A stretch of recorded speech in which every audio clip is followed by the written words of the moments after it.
It's when I'm like getting irritated with an idea, it's like I'm trying to write other stuff and then I just keep coming back to an idea, or it's like something I want to explore, but like it's taking almost all of my focus. It's taking over my life to the point where I'm like, until I vomit this onto a piece of paper, I'm not going to be able to move on with my life.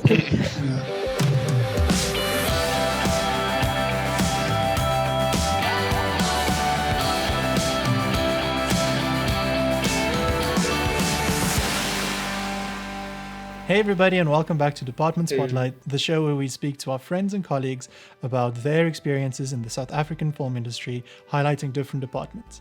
So today we are talking about writing, more specifically, screenwriting.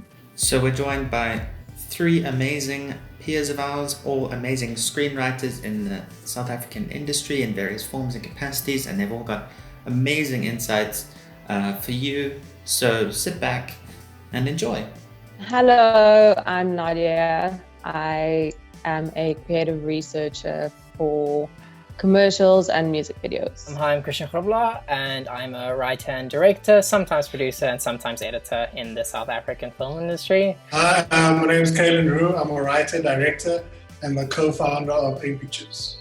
Do you guys ever write a script and then in your mind everything makes sense, and then when you reread it and you're like, wait, that needs to move, and then when you move that one thing, that other thing doesn't work anymore, and because that thing doesn't work anymore. The Jenga tower that falls when you move one brick. I can't. Does that happen to you guys? And then if it does, what do you do to fix it? Rebuild the Jenga block, I guess. You just start from scratch? Not from scratch, but like for me, like that's been happening this whole week. Right? I took out whole scenes or whole characters, and then it just causes everything else to then change, and you just have to then just work with it and just go through everything. And then sometimes things just change for the better, or you just have to work through it, I guess. For me, it's I have to go back to the theme. I think that's like, or the controlling idea.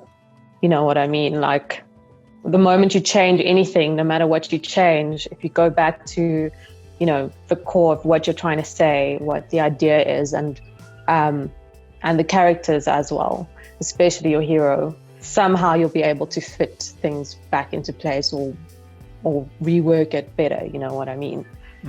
That's something that I learned after film school that maybe I wasn't paying attention or something, but everything comes out of your hero's journey, or what he's going through. Even the other characters, it's sort of like a web that's linked to him or her, and that's always like my guiding light. Yeah, that's interesting. You mentioned character and theme, and it just made me think of whenever I hear writers talk and everyone asks them where did the idea come from, and then they say, oh, I think I start with a theme, or oh, I start with a character, or oh, I start with like one line of dialogue. Where do you guys start from? Do you start from the theme, the concept? Is it a character? Does it change everything you write? Or I think for me, like it's always just like that one idea. Like it's not really a theme. It's just like, oh, I think that would be cool if this character was like in this kind of situation, or if this person was doing this. Like for me, it's just that one idea, like that just like sparks my interest. And then when I start writing it and start like looking at different aspects, then I think that just like goes on to it. But like I don't necessarily look at themes. Like I've done it before, like for after, because I'd be like, okay, I know this would be a theme people connect with and stuff. But for me personally, what I enjoy writing is like an idea that interests me and stuff like that. Not necessarily a theme, just like a person like set in a place or situation, something like that. So it's not like ever like just one thing, like a theme or character. It's just like an idea that sparks my head. Yeah, I'm sort of similar. It's when I'm like getting irritated with an idea, it's like I'm trying to write other stuff and then I just keep coming back to an idea, or it's like something I want to explore, but like it's taking almost all of my focus. It's taking over my life to the point where I'm like, until I vomit this onto a piece of paper, I'm not going to be able to move on with my life. Formatting. How important is it? When can you break the rules? When can't you? What's the dealio? Yeah, I was just about to ask, have you guys read Nightcrawler? Oh, yeah. That script does a very long time ago. the whole breaking of formatting rules so well, and it's just amazing. like, wasn't it like really long, like mind-blowing. There's like no slug lines, really. No, there aren't, and Just sort of there's like different scenes, bold yeah. letters every now and then, and like different fonts. That's amazing, and it's though. just crazy, but it's Because when so awesome to read. Yeah, when you And watch it's an the awesome movie, it's film. like that's what it feels like. It's weird Yeah. how it translated. Was the writer and the director the same person? Who was that? Yeah. Yeah. So, I don't think you can do it if it's not, because I think if he must have handed that script over a producer or someone that has to break down the script, and they've been like, what must I do with this?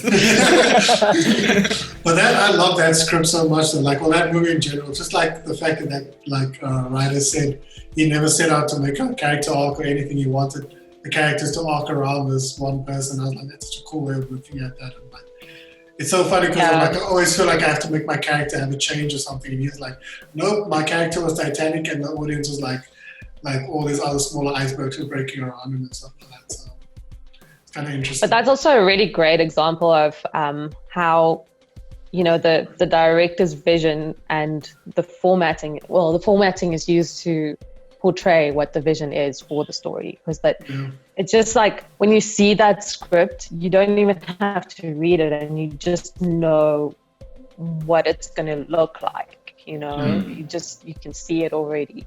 It's amazing. Yeah, oftentimes when I'm struggling to figure out how to format something, I'll just hunt out a script for a movie that I know has a scene that has a similar beat, just so I can see some examples of like, how do you, like, when I wrote my first jump scare, even, like, I was like, oh, how do you write a jump scare? And that's kind of how I've learned how to write scripts. It's just like, this is a nugget of information I need, and now I'm on the hunt. And so I've like got my little folder of, TV treatments and pilot scripts and feature scripts, and I'll just go through those whenever I need something, or whenever I get stuck, because there's a lot in horror, especially. I feel like there's a lot of weird format things that you won't get in conventional stories. Like even like when I wrote like a found footage feature a while ago, and I was just like, how do you do this? How do you do this without referencing the camera every 2 seconds? But that is true. I do that as well. Me too, where you like find that type of scene or find different examples. Or like a movie in that same genre. Yeah, it's sort of like our version of research, like, referencing, I guess. Yeah. So to answer Mark's question, when do you break the rules? I mean, no one really cares, to be honest. It's like, especially in South Africa, the industry is so small. Like, you can get away with a lot more, I feel, here. Your script is not going on a pile with 200 other scripts and some intern has to read it and then hand over the 10 that they think is good to a producer. Here, there's only so many scripts that come in. So, I mean, I think we have a little bit more leeway here, but it doesn't mean go and take advantage of it. I mean, not everyone can write Nightcrawler and make it work, Like, I think choose the hills you're willing to die on. Yeah. Like, I have dug my heels into unfilmables, and I will die for them because I think they're important. But not everyone will see sort of the use in them. Like I was just reading Peaky Blinders as pilot, and they also use quite a few unfilmables, and it's pretty interesting how much an unfilmable line how much information and context that one line can give you and the actor and the director. And some people say it's you directing the actors. Yeah, it like adds so much to the tone of what you're reading. Yeah, I think also being in, working in commercials for me is that I get to see a lot of completely different side to writing and a completely different sub industry, I guess. And that kind of broke my notion of, because, after film school, you're like, these are the rules and this is how it's supposed to be. And it's like, you put yourself in that box, and working in commercials and seeing how people write to like in a marketable way, really broke my notion of, being in that box. And you just see different writers throwing in different styles and, formatting in different ways. It's really cool to see that. So, I mean, I don't think it really matters. I think, whatever style works for you, as long as it's comprehensible and as long as it can be a guide for actually making the movie or the content, then I guess it's cool. I mean, you get people who, especially in like the indie world or with like more frugally made content, you get more like scriptures and not really scripts or screenplays, or it's sort of like a blueprint, but it's kind of like do what you want with it. To what degree is a script a blueprint? Because I always hear different writers say that and always have a different relationship to it, and everyone just says, oh, you're writing something that's gonna be shot. It has to be and that's sort of where that previous question came from. But I always find like if the script is never going to be shot, I also just want to write something that's like good to read.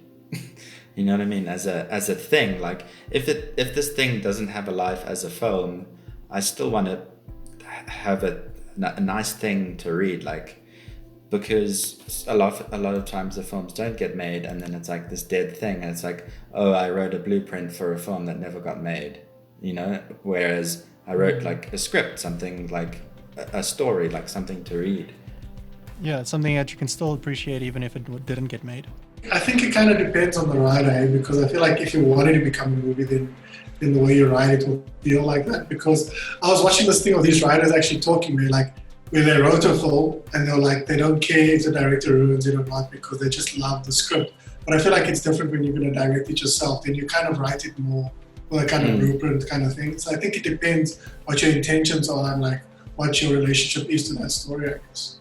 And I'm convinced if you can kill a good script, kill in a good way, if you can kill it in terms of the writing, that's why films like Nightcrawler got made. It's not because, the script stood out because it's got weird formatting. It stood out because it was a good story. And it had weird formatting. That's it's secondary. Yeah. I think that's where, when we say it's a blueprint, it's sort of like, it's just so that, it can be produced or somebody can take it and make something of it. Because, adaptations are blueprints of an initial blueprint, which was like a novel or whatever, I think the prosaic part of it comes in with like more experience and sort of finding that balance of, the technical aspects and the prose and combining them together. Cool. So that comes to the end of our conversation. We'd like to extend thanks to Christian, Nadia, and Kaylin for all of their fantastic insights. So yes, thank you so much for joining us and listening to the podcast. Remember, if you would like to listen to the full version of this podcast, you can check us out on Spotify and Apple and all of your podcasting platforms. So if you enjoyed this video, remember to like and leave a comment down there saying what you liked, or if you didn't like it, you can tell us that we suck as well. We upload new videos every Tuesday and Friday, as well as a new short film on the first Friday of every month. So subscribe and hit that bell so you never miss any of our content, and check out all our other Department Spotlight videos. Check out the films that we make, and also follow our friends who were just talking to you guys on this podcast. So until next time, stay inside and make your movie.